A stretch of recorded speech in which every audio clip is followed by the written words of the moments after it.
Day to day life में इस्तेमाल होने वाला आसान क्वेश्चन है, लेकिन लोग इसको समझ नहीं पाते।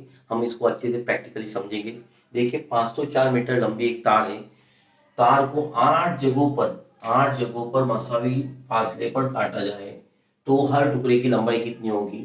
ओके, यहाँ पे हमने एक तार बना के रखे हैं। एक तार है, यहाँ पे जो है 1 2 3 4 5 6 7 8 8 ओके जगह पे हमने काट दिया उसको। 8 जगह पे काटने के बाद हिस्से कितने मिले, 1 2 3 4 5 6 7 8 9 9 हिस्से हासिल हुए। Okay, when the wire is cut at 8 places it will divide into the 9 equal parts। यही बात समझना है कि अगर हम 8 जगह पे काटते हैं तो हिस्से हमको क्या मिलेंगे, ज्यादा मिलेंगे, 9 हिस्से हासिल होंगे। ओके, तो हमको 504 इस अदद को 8 से न तकसीम करते हुए, तकसीम किससे करना है, हमको 9 से तकसीम करना है। तो यहाँ पे क्या है, 504 डिवाइडेड बाई 9, 9 1 का 9, 9 5 45, बचे 5, 9 6 54। तो 56 मीटर या हर टुकड़े की क्या होंगी, लंबाई होंगी।